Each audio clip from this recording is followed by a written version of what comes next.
Hello, it's Marish. Just to move on from balancing for a little bit, this is the second part of the chapter. We started with what is a reaction and how to balance them, and now we're moving on to the types of chemical reactions and how to identify them. These notes are the same notes that you will find in the PowerPoint and Moodle. However, I thought it'd be best if I could tell you some things or at least talk to you while you take them. So, there are 5 different types of chemical reactions, and we categorize them by what we see happening inside. Sometimes elements are combining to make compounds.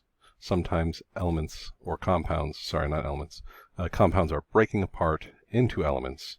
And sometimes it looks like some elements are just switching places inside of compounds.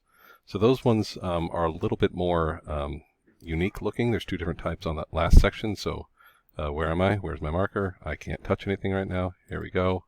I want red. This one here, we're going to cover tomorrow, because right now I just want to cover those first 2. They are the easiest of the 2, and yeah, that's my reasoning. So the first type of chemical reaction that we're going to cover in class is known as a synthesis reaction. It's sometimes referred to as a combination reaction or a direct combination reaction, but they're all the same.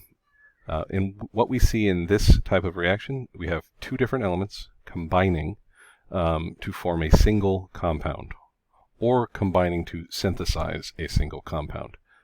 I wrote compound. I am dumb. Okay, so that's what we see here. 2 things forming one. If you look at the generic example, we have, where is it? Element A, element B.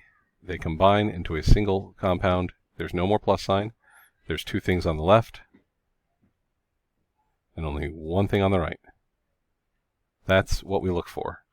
When you look at a list of chemical reactions and you have to identify what type of reaction you're seeing, look for an arrow on the left. Look for a plus sign on the left, and only 1 substance on the right-hand side of the arrow.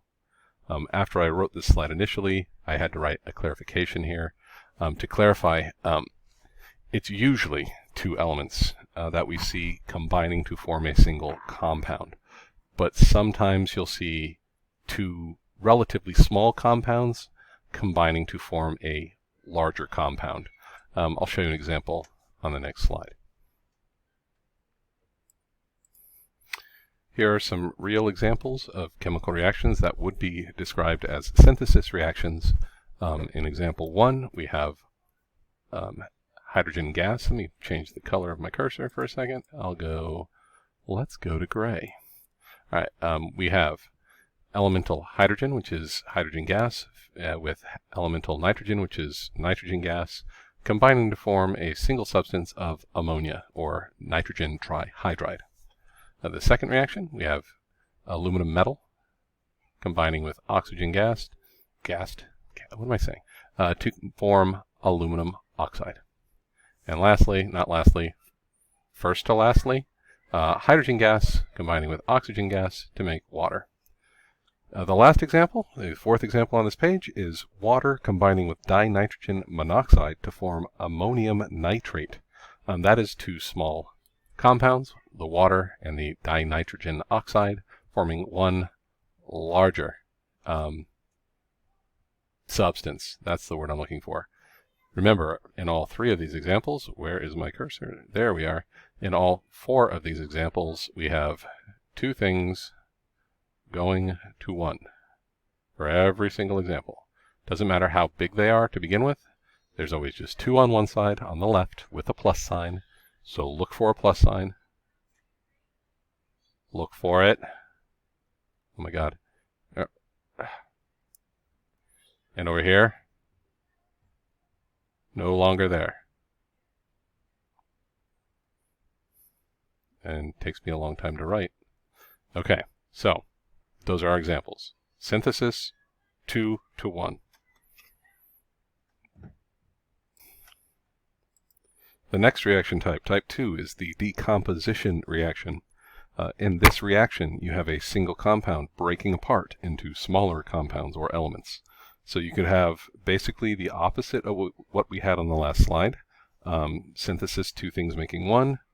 Decomposition, one thing breaking apart into two. So in our generic example, we have compound AB making element A and element B. And just like before, AB could be a very, very large compound that breaks apart into two smaller compounds, A and B. Technically, if you were to think along these lines, it could be A and B breaking apart into a lot of different things. It depends on how big the compound was to begin with.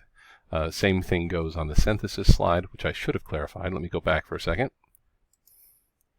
It could also be this, C plus A to make ABC. That is a perfectly reasonable thing to say. So, decomposition, basically, what you should think about when you hear the word decomposition is things decaying or breaking down. So think about an apple that is rotting on a countertop, or a piece of bread that is molding into nothingness, or a dead body. We put them in the ground. After a few years, you go back, there's nothing but, dried up tissue and no more moisture, and it's all desiccated and rotten and gross. So things that are whole falling apart. Let's take a look at some real world examples. Here, real world. We have water, which can decompose to form hydrogen gas and oxygen gas. We have ammonium hydroxide decomposing to make ammonia and water. Again, up here, we have a compound breaking apart into elements.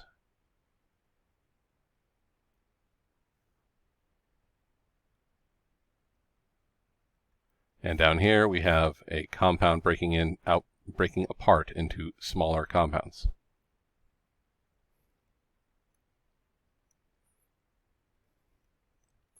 And lastly, dead body breaking apart.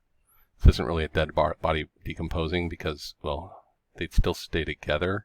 This is more like a dead body that's getting pulled apart by scavenging rodents like vultures and possibly small foxes, or, I guess even ants.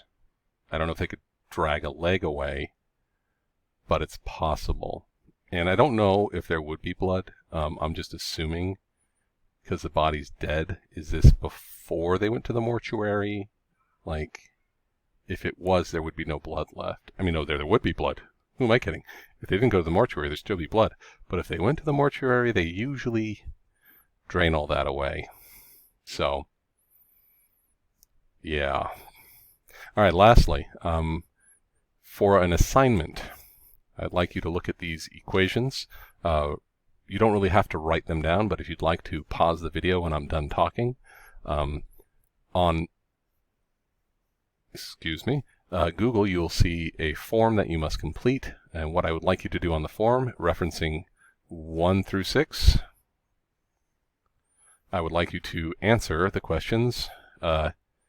Is it synthesis or